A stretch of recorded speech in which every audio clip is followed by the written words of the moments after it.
ഓം അജ്ഞാനതിമിരാന്ധസ്യ ജ്ഞാനാഞ്ജനാശലാഖയാ ചക്ഷുരുന്മീലിതം യേന തസ്മൈ ശ്രീഗുരവേ നമഃ. ശ്രീചൈതന്യമനോഭീഷ്ടം സ്ഥാപിതം യേന ഭൂതലേ സ്വയം രൂപഃ കദാ മഹ്യം ദദാതി സ്വപദാന്തികം. വന്ദേഹം ശ്രീഗുരോः ശ്രീയുതപദകമലം ശ്രീഗുരൂन् വൈഷ്ണവാംശ്ച ശ്രീരൂപം സാഗ്രജാതം സഹഗണരഘുനാഥാന്വിതം തം സജീവം സാദ്വൈതം സാവധൂതം പരിജനസഹിതം കൃഷ്ണചൈതന്യദേവം ശ്രീരാധാകൃഷ്ണപാദാൻ സഹഗണലളിതാ ശ്രീവിശാഖാന്വിതാംശ്ച. ഹേ കൃഷ്ണ കരുണാ സിന്ധോ ദീനബന്ധോ ജഗൽപതേ ഗോപേശ ഗോപികാകാന്ത രാധാകാന്ത നമോസ്തുതേ. തപ്തകാഞ്ചന ഗൗരാംഗീം രാധേ വൃന്ദാവനേശ്വരി വൃഷഭാനുസുതേ ദേവി പ്രണമാമി ഹരിപ്രിയേ. വാഞ്ചാകൽപതരുഭ്യശ്ച കൃപാസിന്ധുഭ്യ ഏവ ച പതിതാനാം പാവനേഭ്യോ വൈഷ്ണവേഭ്യോ നമോ നമഃ. ഹരേ കൃഷ്ണ കൃഷ്ണ കൃഷ്ണ ഹരേ ഹരേ ഹരേ രാമ രാമ രാമ ഹരേ ഹരേ. ജന്മാദ്യസ്യ യതോന്വയാദിതരതശ്ചാർത്ഥേഷു അഭിജ്ഞസ്വരാൾ തേനേ ബ്രഹ്മഹൃദായ ആദികവയേ മുഹ്യന്തി യൽ സൂരയാ. തേജോ വാര്യമൃതാം യഥാ വിനിമയോ യത്ര ത്രിസർഗോ മൃഷാ ധാമ്നാ സ്വേന സദാ നിരസ്തകുഹകം. സത്യം പരം ധീമഹി യസ്വാനുഭാവമഖിലശ്രുതിസാരമേകം. അധ്യാത്മദീപമതിതിതീർഷതാം തമോന്ധം സംസാരിണാം കരുണയാഃ. പുരാണഗുഹ്യം തം വ്യാസസൂനമുപയാമി ഗുരും മുനീനാം. നാരായണം നമസ്കൃത്യ നരം ചൈവ നരോത്തമം ദേവീം സരസ്വതീം വ്യാസം തതോ ജയമുദീരയേൽ. പീതാംബരം കരവിരാജിത് ശംഖചക്രകൗമോദകീ സരസിജം കരുണാസമുദ്രം രാധാസഹായം അതിസുന്ദരമന്ദഹാസം വാതാലയേശമനിശം ഹൃദി ഭാവയാമി. ശ്രീമദ് ഭാഗവതം പ്രഥമസ്കന്ധത്തിൽ 17-ാം അധ്യായം 41-ാമത്തെ ശ്ലോകമാണ് ഇപ്പോൾ വായിക്കാൻ പോണത്. അഥൈതാനി ന സേവയതാ ബുഭൂഷു പുരുഷ ക്വചിൽ വിശേഷതോ ധർമ്മശീലോ രാജാ ലോകപതിർഗുരു. അഥ ഏതാനി ന സേവേത ബുഭൂഷു പുരുഷഃ ക്വചിത് വിശേഷതഃ ധർമ്മശീലഃ രാജാ ലോകപതിഃ ഗുരു. അഥ ഏതാനി ന സേവേത ബുഭൂഷു പുരുഷഃ ക്വചിത് വിശേഷതഃ ധർമ്മശീലഃ രാജാ ലോകപതിഃ ഗുരു. അപ്പോൾ അതുകൊണ്ട് ഒരിക്കലും ഈ ആനന്ദം സുഖം അനുഭവിക്കാൻ ആഗ്രഹിക്കുന്ന ഒരാൾ, നേരെ ആവണമെന്ന് വിചാരിക്കുന്ന ഒരാൾ ഈ 4 വസ്തുക്കളോടുള്ള, അതായത് ദ്യൂതം, ചൂത് കളിക്കുക എന്നുള്ളത്, മദ്യപാനം മുതലായത്, മാംസഭക്ഷണം, പിന്നെ ലഹരി വസ്തുക്കൾ, സ്ത്രീ സംഘം, അനാവശ്യമായ സ്ത്രീ സംഘം, ചീത്ത സ്വഭാവമുള്ള സ്ത്രീകളായുള്ള സംഘം, പിന്നെ സ്വർണത്തിനോടുള്ള എന്തെന്നില്ലാത്ത അഭിനിവേശം, അതിനൊക്കെ നിയന്ത്രിക്കേണ്ടതായിട്ടുണ്ട്. ഇത് ഏതെങ്കിലും ഒന്ന് കഴിഞ്ഞാൽ തന്നെ മറ്റുള്ളതെല്ലാം അതിൻ്റെ പിന്നാലെ വരും എന്നാണ്. അവനവൻ്റെ സത്യം, ശൗചം, ദയ ഇതെല്ലാം നഷ്ടപ്പെട്ട ഒരു വ്യക്തി അധപ്പതിക്കും എന്ന് ഈ ശ്ലോകത്തിൽ സൂചിപ്പിക്കുന്നു.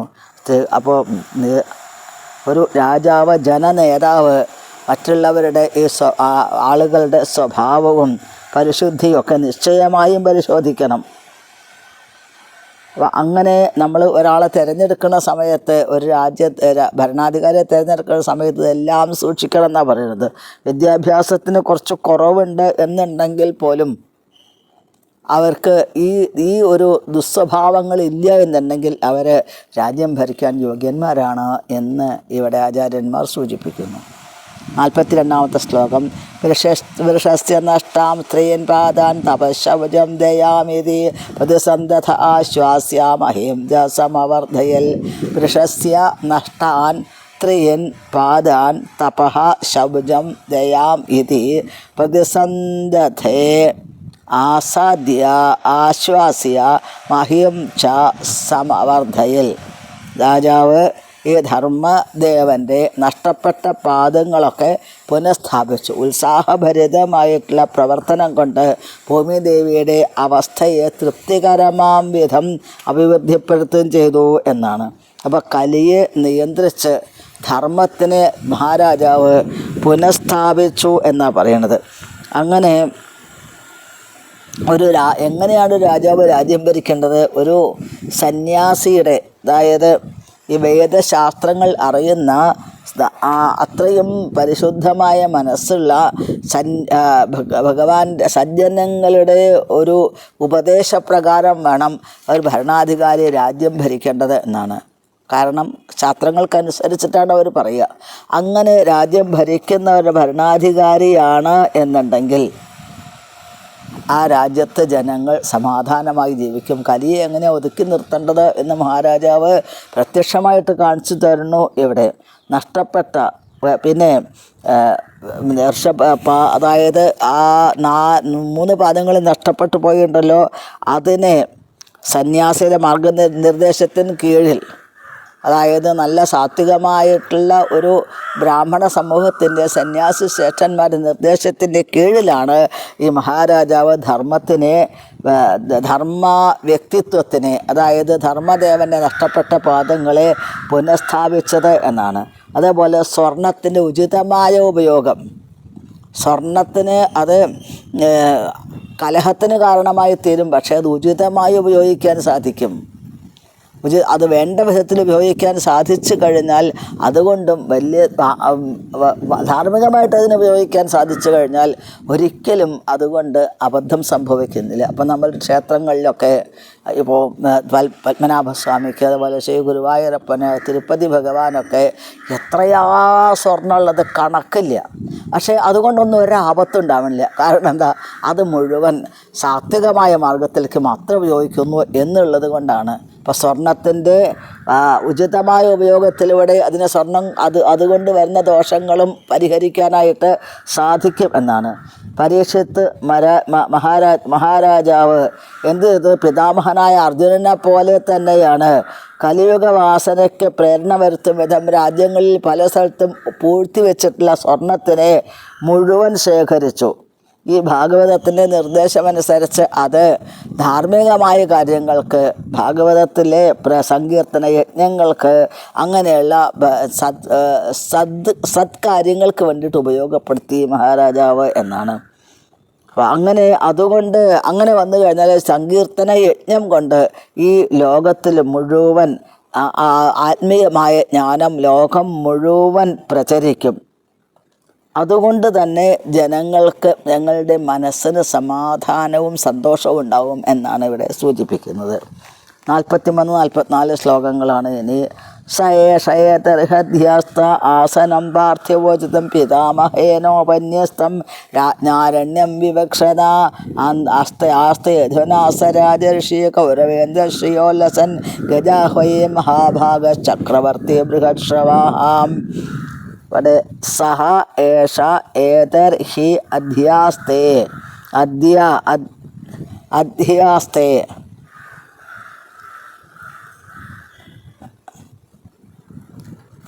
ആസനം പാർത്ഥിവ ഉചിതം പിതാമഹേന ഉപന്യസ്തം രാജ്ഞാ അരണ്യം വിവക്ഷത ആസ്തേ അധുനാ സഹ രാജർഷി കൗരവേന്ദ്രശ്രിയ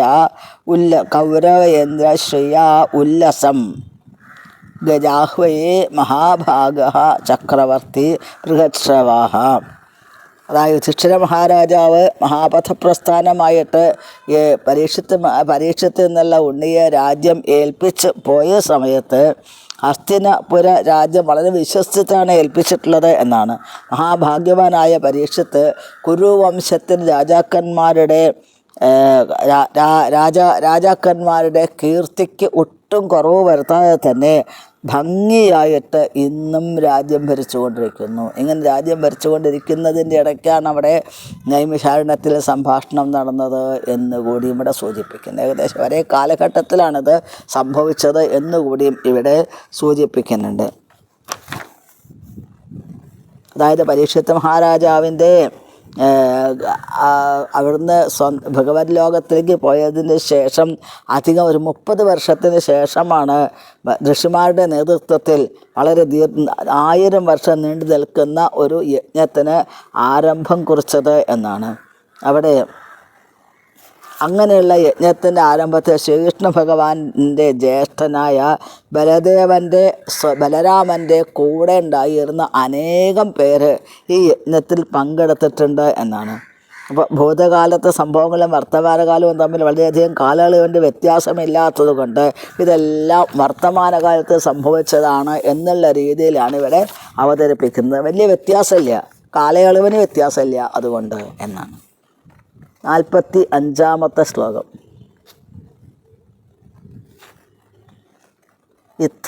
ഇത്തം ഭൂതാനുഭാവോയം അഭിമന്യുസുതോ നൃപാ യസ്യ പാലയദക്ഷോണിഞ്ഞൂയം സത്രായ ദീക്ഷിതാഃ. ഇത്തം ഭൂത ഇപ്രകാരം എന്നർത്ഥം. അനുഭാവഃ അയം അഭിമന്യുസുതഃ നൃപ യസ്യ പാലയതഃ ക്ഷൗണിം യൂയം സത്രായ ദീക്ഷിതാഃ.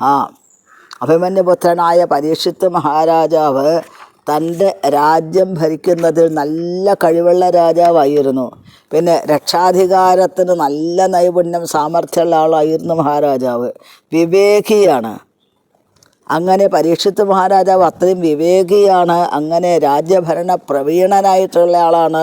പിന്നെ അഭിമന്യുവിൻ്റെ പുത്രനായിട്ടുള്ള രാജാവാണ്. അതുകൊണ്ട് തന്നെ ഇങ്ങനെ ഒരു അനുഷ്ഠാനം ഈ ശൗനകാദി മഹർഷിമാർക്ക് സാധിച്ചത് ആ പരീക്ഷിത്ത് മഹാരാജാവിൻ്റെ എന്തെന്നില്ലാത്ത പരിശുദ്ധമായ ഭക്തി പ്രവർത്തനങ്ങൾ അതിൻ്റെ ഫലമായിട്ടാണ് എന്നാണ് ഈ സൂതൻ ശൗനകാദി മഹർഷിമാർ, ശൗനക ഋഷി മുതലായിട്ടുള്ള മഹർഷിമാരോട് മുഴുവൻ സൂചിപ്പിക്കുന്നത് എന്നാണ്. ഇപ്പോൾ ബ്രാഹ്മണർ, ക്ഷത്രിയർ, സന്യാസിമാർ ഇവരൊക്കെ നമ്മൾ സമൂഹത്തിൻ്റെ ആത്മീയ പുരോഗതിക്ക് വേണ്ടിയിട്ട് പ്രവർത്തിക്കുന്നവരാണ്. അപ്പോൾ അങ്ങനെ ആ ബ്രാഹ്മണരും സന്യാസിമാരും അവരുടെ നിർദ്ദേശപ്രകാരം പ്രവർത്തിക്കുന്ന ഒരു രാജാവ് അങ്ങനെ വന്നു കഴിഞ്ഞാൽ അങ്ങനെയുള്ള ഭരണാധികാരികൾ ഈ സമൂഹത്തിന് മനുഷ്യരുടെ സമൂഹത്തിൽ ഐശ്വര്യം ധാരാളം ശാന്തിയും വരുന്ന വിധത്തിൽ നിപുണരായിട്ടുള്ളവരാണ് എന്നാണ് സൂചിപ്പിക്കുന്നത്. അപ്പോൾ അതുകൊണ്ട് ഈ രാജ്യത്തിലെ വേണ്ട വിധത്തിൽ ഭരിക്കണം എന്നുണ്ടെങ്കിൽ ക്ഷത്രിയരും ബ്രാഹ്മണരും ഇവരൊക്കെ തമ്മിൽ പൂർണ്ണമായി സഹകരിച്ചേ സാധിക്കുള്ളൂ എന്നാണ് ഈ അധ്യായത്തിൽ സൂചിപ്പിക്കുന്നത്. പ്രഥമസ്കന്ധം 17-ാമത്തെ അധ്യായം ഇവിടെ അവസാനിക്കുകയാണ്. 18-ാമത്തെ അധ്യായമാണ് ഇനി ആരംഭിക്കുന്നത്. അതിൽ പരീക്ഷിത്ത് മഹാരാജാവിനെ ബ്രാഹ്മണകുമാരൻ ശപിക്കുന്നത്, അതാണ് ഇതിൻ്റെ പ്രകരണം എന്നാണ്. 1-ാമത്തെ ശ്ലോകം. ഓം നമോ ഭഗവതേ വാസുദേവായ യോ വൈദ്യൗണ്യസ്ത്രവിപൃഷ്ടോ നമാതരുദരേ മൃത അനുഗ്രഹാൽ ഭഗവത കൃഷ്ണസ്യാത്ഭുതകർമ്മണാം യഹ വൈ ദ്രൗണി അസ്ത്രവിപ്ലുഷ്ടഃ ന മാതുഃ ഉദരേ മൃതഃ അനുഗ്രഹാൽ ഭഗവതഃ കൃഷ്ണസ്യ അത്ഭുതകർമ്മണഃ. ശ്രീഗോസ്വാമി പറയാണ്, അത്ഭുതകരമായ വിധത്തിലാണ് ശ്രീകൃഷ്ണ ഭഗവാൻ തൻ്റെ കാരുണ്യം പരീക്ഷിത്ത് എന്നുള്ള ഉണ്ണിയുടെ നേരെ പ്രദർശിപ്പിച്ചത്. അമ്മയുടെ ഗർഭത്തിലിരിക്കുന്ന പരീക്ഷിത്ത് എന്നുള്ള ആ ഉണ്ണി ദ്രോണാചാര്യൻ്റെ പുത്രനായിട്ടുള്ള അശ്വത്ഥാമാവിൻ്റെ അസ്ത്രം പ്രയോഗിച്ചു ആ ഉണ്ണിയുടെ നേരെ എന്നുണ്ടെങ്കിലും ആ ഉണ്ണിക്ക് ആപത്ത് സംഭവിച്ചില്ല, ഉണ്ണി മരണപ്പെട്ടില്ല. ഇത് ഭഗവാന്റെ എന്തെന്നില്ലാത്ത ദിവ്യമായിട്ടുള്ള പ്രഭാവമാണ് എന്ന് സൂചിപ്പിക്കുന്നു. ഇവിടെ ശൗനകാദി മഹർഷിമാർ പരീക്ഷിത്ത് മഹാരാജാവ് എന്നുള്ള ആ ഉണ്ണിയുടെ ജനനത്തിനെ കുറിച്ചിട്ടും അവിടുത്തെ തിരോധാനത്തെക്കുറിച്ചും അറിയാൻ വളരെയധികം ആസക്തരായിരുന്നു, ആഗ്രഹിക്കുന്നവരായിരുന്നു. അതുകൊണ്ടാണ് അതിനെക്കുറിച്ചിട്ട് ഇവിടെ സൂചിപ്പിക്കുന്നത് എന്നാണ്. ഇവിടെ 2-ാമത്തെ ശ്ലോകം. ബ്രഹ്മകോപോത്ഥ്യതാൽ യസ്തു തക്ഷകാൽ പ്രാണവിപ്ലവാൽ ന സമ്മോഹോരുഭയാൽ ഭഗവത്യർപ്പിതാശയാം. ബ്രഹ്മകോപ ഉത്ഥിതാൽ യഹ തു തക്ഷകാത് പ്രാണവിപ്ലവാത് ന സമ്മോഹ ഉരുഭയാൽ ഭഗവതി അർപ്പിത ആശയ. അതായത് പരീക്ഷിത്ത് മഹാരാജാവ് വാസ്തവത്തിൽ ശ്രീകൃഷ്ണ ഭഗവാന് പൂർണ്ണമായിട്ടും ശരണാഗതി പ്രാപിച്ചിട്ടുള്ള മഹാത്മാവാണ്. ഗർഭത്തിൽ അമ്മ തന്നെ ശരണം പ്രാപിച്ചതാണ്. പരീക്ഷത്തും ശരണം പ്രാപിച്ചതാണ്. ഗർഭവാസത്തിൽ വെച്ച് തന്നെ ശരണം പ്രാപിച്ച ആളാണ്. അപ്പോൾ ബ്രാഹ്മണൻ കുമാരനായിട്ടുള്ള ശൃംഗി മഹാരാജാവിനെ ശപിച്ചു എന്നുണ്ടെങ്കിലും അദ്ദേഹത്തിന് ഒട്ടും ഭയം തോന്നിയില്ല, പരിഭ്രമം തീരെ തോന്നിയില്ല. കാരണം ഭഗവാനെ ശരണം പ്രാപിച്ചു എന്നുള്ള ആ കാരണം കൊണ്ട് എന്നാണ്.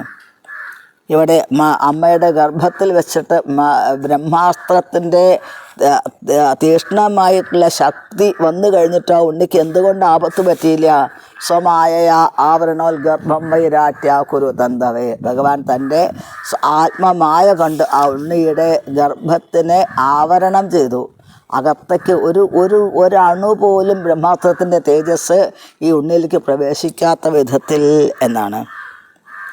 അപ്പോൾ അത്രയും ഭാഗ്യവാനായിട്ടുള്ള പരീക്ഷത്ത് മഹാരാജാവ് എന്നുള്ള ഈ ഉണ്ണി തക്ഷകൻ കടിച്ച് മരിക്കുമെന്നുള്ള ബ്രാഹ്മണശാപം കിട്ടിയപ്പോൾ പോലും നസമോഹ ഒരു ഭയാൽ, മരണഭയം എല്ലാവർക്കും ഉള്ളതാണ്. പക്ഷേ പരീക്ഷത്തിന് മരണഭയം തന്നെ ഉണ്ടായില്ല. കാരണം ഭഗവതി അർപ്പിതാശയ, ഭഗവാനിലേക്ക് അർപ്പിച്ച മനസ്സായിരുന്നു, ശരണാഗതി പ്രാപിച്ച ആളായിരുന്നു എന്നുള്ളത് കൊണ്ട് എന്നാണ്. അത് 3-ാമത്തെ ശ്ലോകം. ഉത്സൃച്ച സർവത സംഘം വിജ്ഞാതാജിത സംസ്ഥിതി വയ്യാസകേജഹശിഷ്യോ ഗംഗായാം സ്വം കളേവരം. ഉത്സൃജ്യ ഉപേക്ഷിച്ചിട്ട് എന്നാണ്. സർവതഃ സംഘം എല്ലാത്തിനോടും സംഘം ഉപേക്ഷിച്ചുകൊണ്ട്. എന്തുകൊണ്ട്? വിജ്ഞാത അജിത സംസ്ഥിതി, ഭഗവാന്റെ ദിവ്യമായ അവസ്ഥയെക്കുറിച്ച് സ്വയം അനുഭവിച്ചറിഞ്ഞ് എന്നാണ്. എങ്ങനെയാണ്?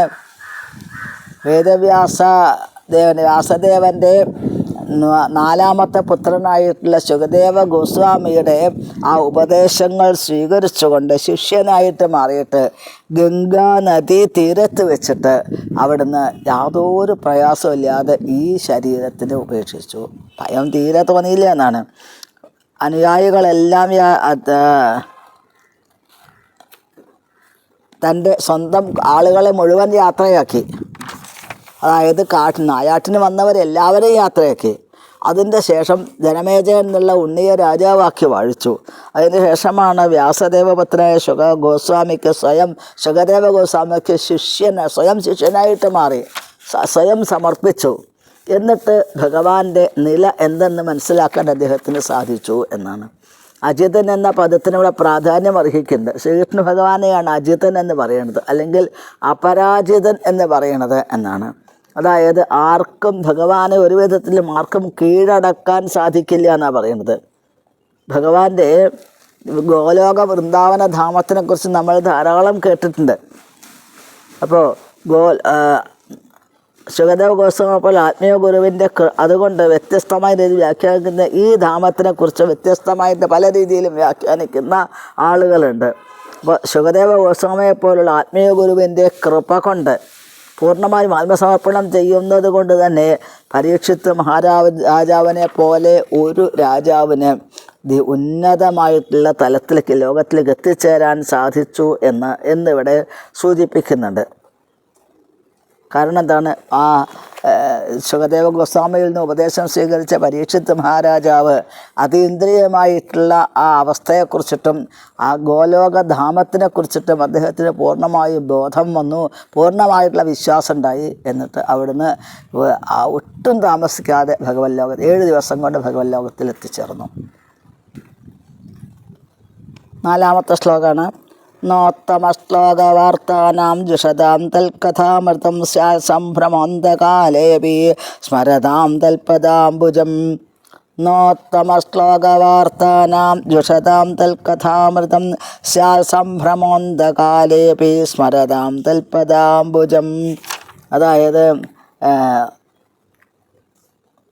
ഉത്തമ ശ്ലോകം എന്ന് പറഞ്ഞാൽ എന്താ? അതായത് തിരഞ്ഞെടുക്കപ്പെട്ട ദിവ്യമായ സ്തോത്രങ്ങളെ സ്തുതിക്കപ്പെടുന്ന ഈശ്വരനെയാണ് ഉത്തമ ശ്ലോകൻ എന്ന് പറയുന്നത്. അങ്ങനെ ഭഗവാന്റെ വിഷയങ്ങളിൽ ആരൊക്കെ ഭഗവാനെക്കുറിച്ചിട്ടുള്ള ആ പ്രവർത്തനത്തിൽ ആരാണോ സ്വയം അവനവനെ തന്നെ സമർപ്പിക്കുന്നത്, അവരൊക്കെ ഭഗവാന്റെ അതേപോലെ ഭഗവാന്റെ പാദത്തിനെ സ്മരിക്കുന്ന നിരന്തരം ആരാണോ സ്മരിച്ചു കൊണ്ടിരിക്കുന്നത്, അവരൊക്കെ ജീവിതത്തിൻ്റെ അന്ത്യനിമിഷങ്ങളിൽ ഒരിക്കലും ആപത്ത് ക്ഷണിച്ചു വരുത്തില്ല എന്നാണ് പറയണത്. കാരണം നിരന്തരം ഭഗവാനെ സ്മരിക്കുന്ന ഒരു വ്യക്തിക്ക് ഭഗവാന്റെ ദിവ്യമായിട്ടുള്ള ലീലകളിൽ മഹിമകളിൽ എപ്പോഴും മനസ്സ് വ്യാപരിച്ചിരിക്കുന്ന ഒരു വ്യക്തിക്ക് അവസാന നിമിഷത്തിലും അത് വിട്ട് മറ്റൊന്ന് ചിന്തിക്കാനായിട്ട് സാധിക്കില്ല എന്നാണ് ഇവിടെ സൂചിപ്പിക്കുന്നത്. അപ്പോൾ ജീവിതത്തിൻ്റെ അവസാന ഘട്ടത്തിൽ, അതുവരെ എങ്ങനെ ജീവിച്ചു എന്നല്ല, അവസാനത്തെ അന്ത്യഘട്ടത്തിൽ എല്ലാ പരീക്ഷണങ്ങളും ആ സമയത്താണ് ഉണ്ടാവുക എന്നാണ് പറയുന്നത്. ആ സമയത്ത് ആ ശുകദേവ ഗോസ്വാമിയെപ്പോലുള്ള മുക്താത്മാക്കളുടെ സംഘം ഉണ്ടാവുക അത് ഏറ്റവും വലിയ മഹാഭാഗ്യമാണ് എന്നാണ്. അങ്ങനെ ഗുരുശിഷ്യ പരമ്പരയിൽപ്പെട്ടിട്ടുള്ള മഹാത്മാക്കൾ വേദമന്ത്രങ്ങളിൽ കൂടെ ഭഗവാന്റെ സൽഗുണങ്ങളെ പ്രകീർത്തിക്കുന്നത്, ആലപിക്കുന്നത് ശ്രവിച്ച് ഭഗവാന്റെ അതീന്ദ്രിയ ഗുണങ്ങളെ അഭ്യസിക്കുന്നതിലൂടെയാണ് ഒരുവന് ജീവിതത്തിൻ്റെ വിജയം സാധ്യമാകുന്നത് എന്ന് ഈ ശ്ലോകത്തിൽ സൂചിപ്പിക്കുന്നു. 5-ാമത്തെ ശ്ലോകം. താവൽ കലിർന്ന പ്രഭവയിൽ പ്രവിഷ്ടോപീഹ സർവതാ യാവദേശോ മഹാനുർവ്യാമാഭിമന്യവ ഏകരാട്ട്. അതായത് താവൽ കലിഹി ന പ്രഭവയിൽ പ്രവിഷ്ട അപി ഇഹ സർവതഃ യാവത് ഈശഃ മഹാൻ ഉർവ്യാം ആഭിമന്യവ ഏകരാട്ട്. അതായത് പരീക്ഷിത്ത് എന്നുള്ള രാജാവ് ഈ 7 ദ്വീപുകളും അടങ്ങിയിട്ടുള്ള സാമ്രാജ്യത്തിൻ്റെ ചക്രവർത്തിയായിരുന്നു. അങ്ങനെ പരീക്ഷിത്ത് മഹാരാജാവിൻ്റെ സാമ്രാജ്യത്തിൽ എത്ര കാലമാണോ അവിടുന്ന് ഭരണം നടത്തി വന്നത് അത്രയും കാലം കലിക്ക് ഒരു നിമിഷം പ്രവേശിക്കാനുള്ള ഒരു ധൈര്യം ഉണ്ടായില്ല എന്നാണ്. ശ്രേഷ്ഠനാണ്, അതിശക്തനാണ് പരീക്ഷിത്ത്, അഭിമന്യുപുത്രനായിട്ടുള്ള പരീക്ഷിത്ത് മഹാരാജാവ്. ഏക ചക്രവർത്തിയാണ് അവിടുന്ന്. ചക്രവർത്തി രാജാക്കന്മാരെ ചക്രവർത്തി എന്ന് പറയുന്നത്. അപ്പോൾ കലിക്ക് ഭൂമിയിൽ അനങ്ങാൻ സാധിക്കാത്ത വിധത്തിൽ, കാരണം അവിടെ വരച്ച വരയിൽ നിർത്തിയിരുന്നു പരീക്ഷിത്ത് മഹാരാജാവ് കലിയെ എന്നാണ്. അതുകൊണ്ട് കലിക്ക് അനങ്ങാൻ സാധിച്ചിരുന്നില്ല. കാരണം ഈ സാമ്രാജ്യത്തിലൊന്നും മദ്യപാനം ഉണ്ടായിരുന്നില്ല, മാംസഭക്ഷണം ഉണ്ടായിരുന്നില്ല, പിന്നെ വേശ്യാസംഘം ഉണ്ടായിരുന്നില്ല, പിന്നെ അവിടുന്ന് ചൂത്, അനാവശ്യമായിട്ടുള്ള ധനസമ്പാദനം ഉണ്ടായിരുന്നില്ല, സ്വർണത്തിൻ്റെ ദുരുപയോഗം ഉണ്ടായിരുന്നില്ല. സാമ്രാജ്യം മുഴുവൻ രാജാവ് ഒരു സ്ഥാനത്ത് ഇരുന്നു കൊണ്ട് രാജ്യം ഭരിക്കുമ്പോൾ എല്ലാ സ്ഥലത്തും തൻ്റെ സാമ്രാജ്യത്തിലെങ്ങും രാജാവിൻ്റെ ശ്രദ്ധ ഉണ്ടായിരുന്നു എന്നാണ്. അതാണ് ഒരു ചക്രവർത്തിയുടെ വിജയം എന്നാണ് ഇവിടെ സൂചിപ്പിക്കുന്നത്. അപ്പോൾ ഇന്നത്തെ കാലത്ത് എന്താ ചെയ്യണത്, ഒരു രാജ്യത്തിൽ എത്ര ഭരണകർത്താക്കൾ ഉണ്ടെന്നുണ്ടെങ്കിലും രാജ്യത്തിൽ അഴിമതിക്കോ അല്ലെങ്കിൽ പ്രശ്നങ്ങൾക്കോ യാതൊരു കുറവും വരണില്ല. കാരണം അവർക്ക് അത് നിയന്ത്രിക്കാനുള്ള കഴിവില്ല. അവരെ നിയന്ത്രിക്കുന്നത് ആരാ? വാസ്തവത്തിൽ ഇന്നത്തെ ഭരണാധികാരികളെ നിയന്ത്രിക്കുന്നത് അതേപോലെയുള്ളവരാണ് നിയന്ത്രിക്കുന്നത്. പണ്ട് അങ്ങനെയല്ല.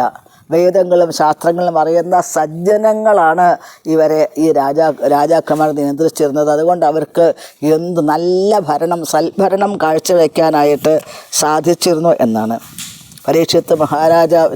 പരീക്ഷിത്ത് മഹാരാജാവിൻ്റെ സാന്നിധ്യത്തിൽ തൃപ്തികരമാം വിധം പ്രവർത്തിക്കാൻ കലിക്ക് സാധിച്ചിരുന്നില്ല. അതിന് കാരണം ഏതാണ്? പരീക്ഷിത്ത് മഹാരാജാവ് അത്രയും പ്രബലനായിരുന്നു എന്നുള്ളതുകൊണ്ട്.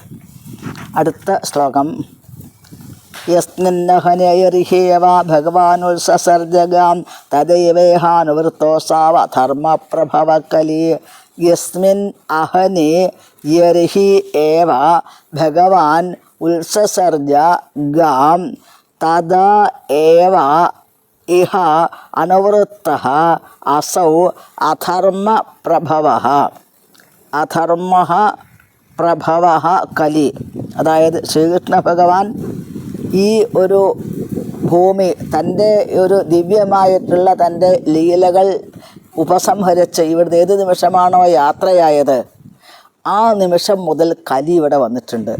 പിന്നെ ഒന്നുകൂടി ആചാര്യന്മാർ പറയാറുണ്ട്, ഭഗവാന്റെ ആ പാദത്തിൽ അമ്പ് കൊണ്ടല്ലോ, ജര എന്നുള്ള വേടൻ അയച്ചിട്ടുള്ള അസ്ത്രം കൊണ്ടുവല്ലോ, ആ അസ്ത്രം എയ്തിട്ട് അല്പസമയം ഭഗവാൻ ഈ ലോകത്തുണ്ടായിട്ടുണ്ട്.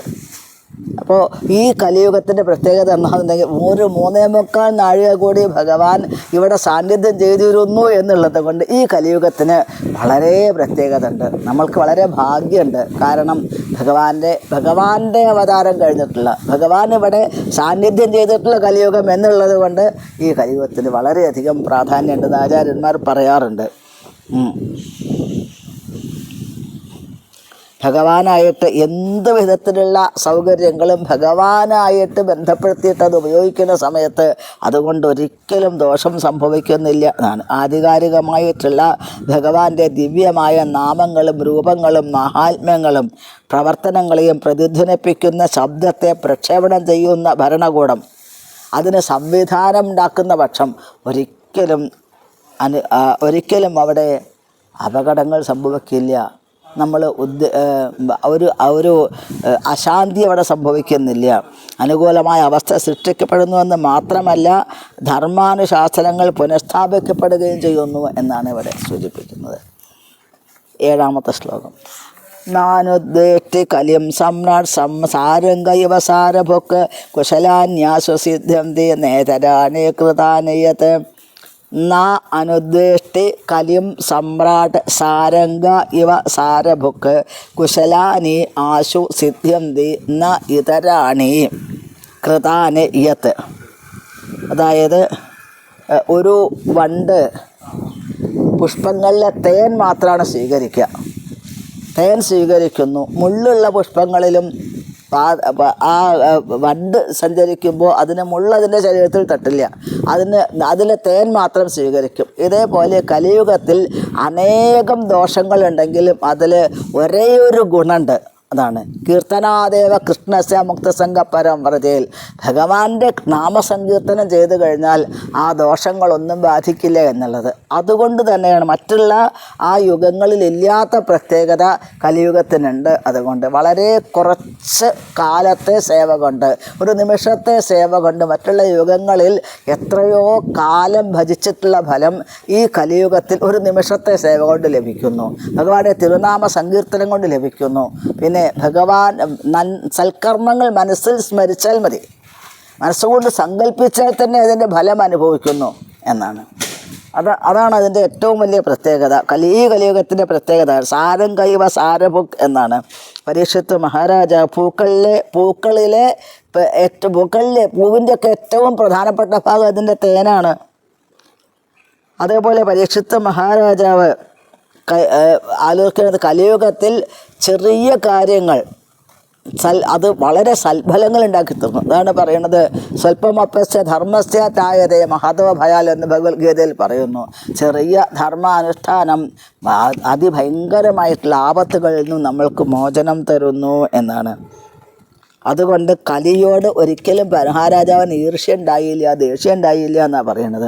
അധപ്പതന ഉന്മുഖമായ യുഗം എന്നൊക്കെ ആളുകൾ പറയുന്നു, അതിനെ വിശേഷിപ്പിക്കുന്നു എന്നുണ്ടെങ്കിലും നമ്മൾക്ക് ഭഗവത് സേവ കൊണ്ട് അതിന്ന് കലിയുഗത്തിലെ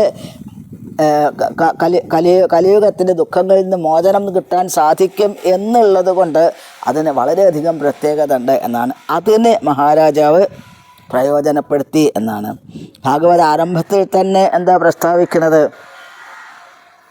ആരാണോ ഭഗവാൻ ഹൃദയത്തിൽ പ്രകാശിക്കുന്ന സമയത്ത് നമ്മളുടെ ഹൃദയ നഷ്ടപ്രായേഷു അഭദ്രേഷു നിത്യം ഭാഗവത സേവയാ ഭഗവതി ഉത്തമശ്ലോകേ ഭക്തിർ ഭവതി നൈഷ്ഠികി എന്ന് ശ്രീമദ് ഭാഗവതത്തിൻ്റെ ആരംഭത്തിൽ തന്നെ പറയുന്നുണ്ട്. അതായത് അഭദ്രേഷു എല്ലാ അമംഗളങ്ങളും ഇല്ലാതാവുന്നു എങ്ങനെ നിത്യം ഭാഗവത സേവയാ എന്നുള്ളത്. പരീക്ഷിത്ത് മഹാരാജാവ് എല്ലാ നേട്ടങ്ങളും ആനുകൂല്യങ്ങളും പരമാവധി പ്രയോജനപ്പെടുത്തി എന്ന് മാത്രമല്ല, വൈഷ്ണവ നിഷ്ഠയോട് വളരെ നീതി പുലർത്തിക്കൊണ്ട് കലിയുഗത്തിനൊരു ദോഷവും ചിന്തിച്ചതുപോലുമില്ല എന്നാണ് ഇവിടെ സൂചിപ്പിക്കുന്നത്. ഇന്ന് ഭഗവാന്റെ അനുഗ്രഹം കൊണ്ട് ഇത്രയും ഭാഗം നമ്മൾക്ക് പറയാൻ സാധിച്ചിരിക്കുകയാണ്. ഭഗവാൻ അനുഗ്രഹിക്കട്ടെ എന്ന് പ്രത്യേകം പ്രാർത്ഥിക്കുന്നു. നമോ ബ്രഹ്മണ്യദേവായ ഗോ ബ്രാഹ്മണഹിതായ ച ജഗദ്ധിതായ കൃഷ്ണായ ഗോവിന്ദായ നമോ നമഃ. ഹരേ കൃഷ്ണ കൃഷ്ണ കൃഷ്ണ ഹരേ ഹരേ, ഹരേ രാമ രാമ രാമ ഹരേ ഹരേ. ഹരേ കൃഷ്ണ.